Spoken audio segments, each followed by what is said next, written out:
ये express entry क्या है? ये express entry. What is this Canada PR? What is this madness? Now, if you are somebody who's wondering the same questions, if you are somebody who's also considering moving to the Great North and want to apply for express entry or want to understand it, just the basic steps, what it takes, how much money does it involve, then you, my friend, have landed at the right video. Hello and namaste. My name is Nidhi Nagori and welcome back to my channel. Today in this video, I'm going to be sharing my personal experience of what it was like to apply for a Canada permanent residency. Also, I'm going to go back a little bit and explain what really a PR is so that it is very clear to you and you can determine if you want to jump into this race.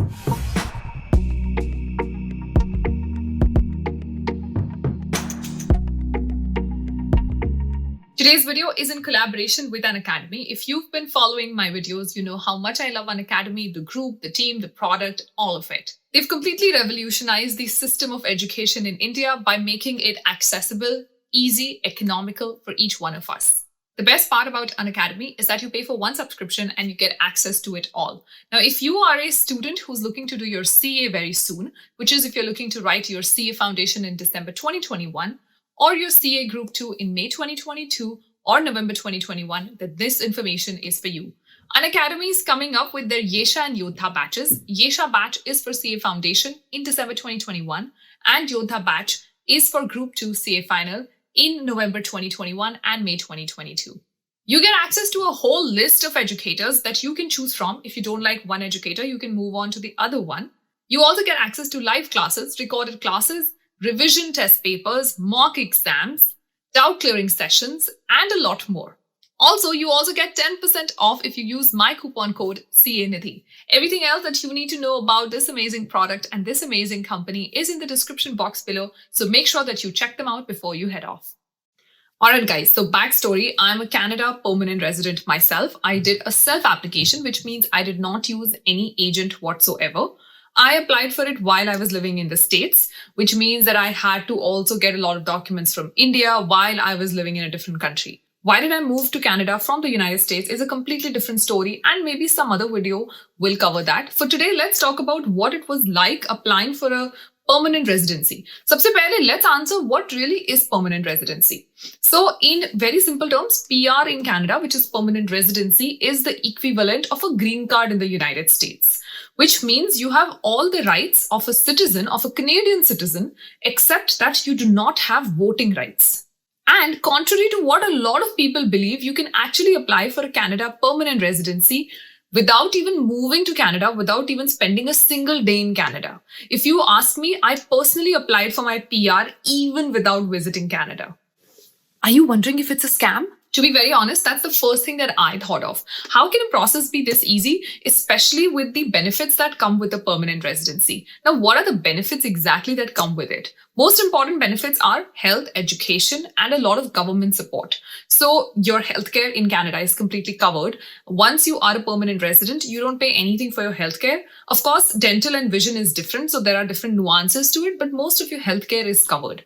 Apart from that, education-wise, you pay way lesser. So if you were to move as a student, you would pay a lot more money, but as a permanent resident, you don't pay a similar amount of money. Next, you also get preferences in jobs. So if you're applying for jobs in Canada, most jobs have a requirement that you have to consider or give preference to a Canadian citizen or a PR first. So if you are on a visa in Canada, then of course you will not get the same preference that a permanent resident would get. Also, when the pandemic hit, there were a lot of benefits that rolled out. A lot of people also got increased childcare support. Initially, the government would pay some amount, but after the pandemic, that amount was also increased. And 3 years after being on a PR and living in Canada, you're eligible to apply for Canadian citizenship, which itself opens your doors to so many other countries and opportunities. So in short, Canada PR is quite a gold mine for anyone harboring global dreams. And believe me when I say this, there is absolutely no scam involved. Now let's address the elephant in the room. Do you really need an agent to start your application for Canada PR? From my personal experience, I'm going to say no, I did not use anyone because the information on the Canadian government website is so detailed and easy to follow that I really didn't think I need anyone. Also, once you've done US immigration and paperwork, no other country's immigration is really that difficult. So to apply for Canada PR, you literally need 25,000 rupees and it needs only 2 steps. Yes, you heard me right. It only takes 2 steps and 25,000 rupees is what you need. Before I move on to any further details, I just want to state why I'm making this video. A lot of you had been reaching out to me on Instagram saying that you had been going to agents. A lot of you had already given lakhs and lakhs of rupees to these agents. Also, a lot of you were under the impression that to apply for Canada PR, you need somewhere about 10 to 12 lakhs sitting in your bank account. And many people also assume that you have to be in Canada and live in Canada for 3 to 5 years before you could be a permanent resident. All of that, unfortunately, is not true. 1, you do not need an agent. 2, you do not need to be in Canada to apply for a PR. You can literally do it from outside. And once you get your COPR, you can move. And 3, you do not need 10 to 12 lakhs sitting in your bank account before you start your application. So what is the process of application? Like I said, it's literally 2 steps. And once you follow these 2 steps, you tell the government of Canada that you're interested in moving here as a permanent resident. The first step is taking the language exam.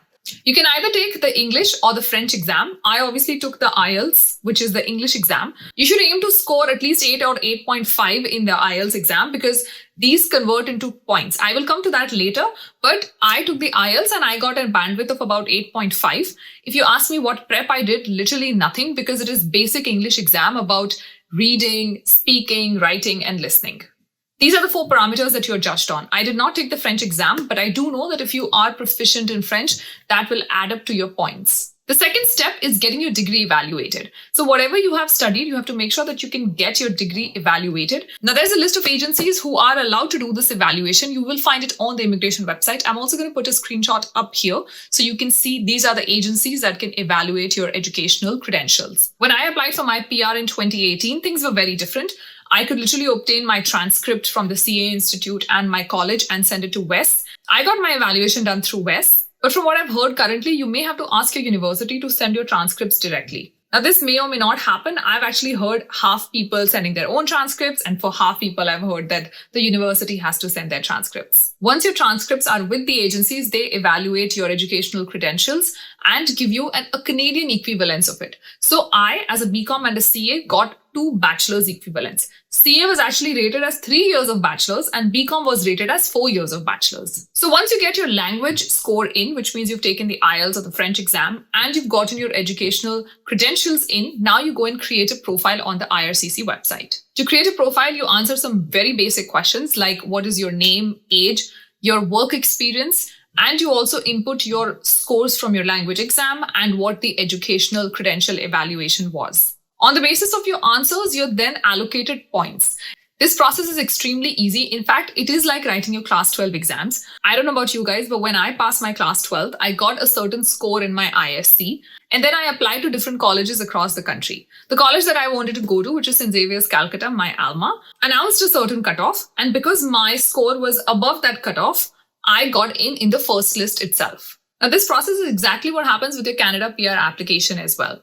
On the basis of your answers, you create a profile.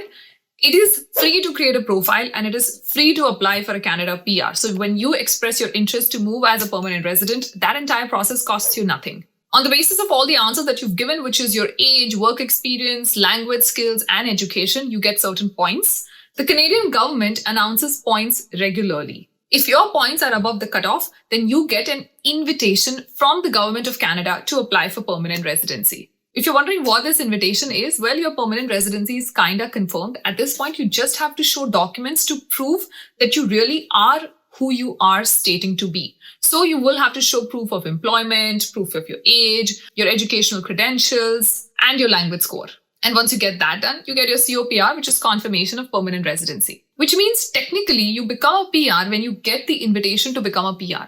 And up until then, do you really have to show your bank balance to the Government of Canada? No. Do you have to be in Canada? No. All that you have to do to get an invitation to become a permanent resident of Canada is take your language exam, get your degrees evaluated, fill your profile, and get your scores. You'll end up spending about 14,000 rupees on your educational credential evaluation and about 11,000 rupees on your language exam. And it also means that you become a PR in just 25,000 rupees. Once you get the invitation to become a PR, you get some time to get everything else in order, which means you have to get your medical clearance, your police clearance. You also have to get proof of support funds in your bank account. Here is where the money comes in. But this only happens once you get the invitation to become a PR. For some reason, a lot of people think that this amount is needed upfront in the first stage itself. This is absolutely not needed. You totally need this money only once you get an invite to become a PR, which means you've literally crossed 99% of the race. You only need all of these in the last 1%. That's it. And voila, you are a permanent resident. If you're asking me how much time did I take to get an invite, we put in our application and got an invite literally immediately, about 7 to 8 days when the next draw happened. And after that, we got all our paperwork in process. And I think we took about a year to get everything in order. We were lazy. Some people do it quicker. We were pretty lazy. So we took about a year to get everything in order. And then eventually we moved in 2019. I hope that this video has helped you, and I hope that this video has helped you also understand that the application to Canada PR, the initial application is literally 2 steps and 25,000 rupees. If you have any other questions about the PR process, put them down in the comments below. I'll see you in the next video. Until then, make sure you take care of yourself. Stay safe. Namaste.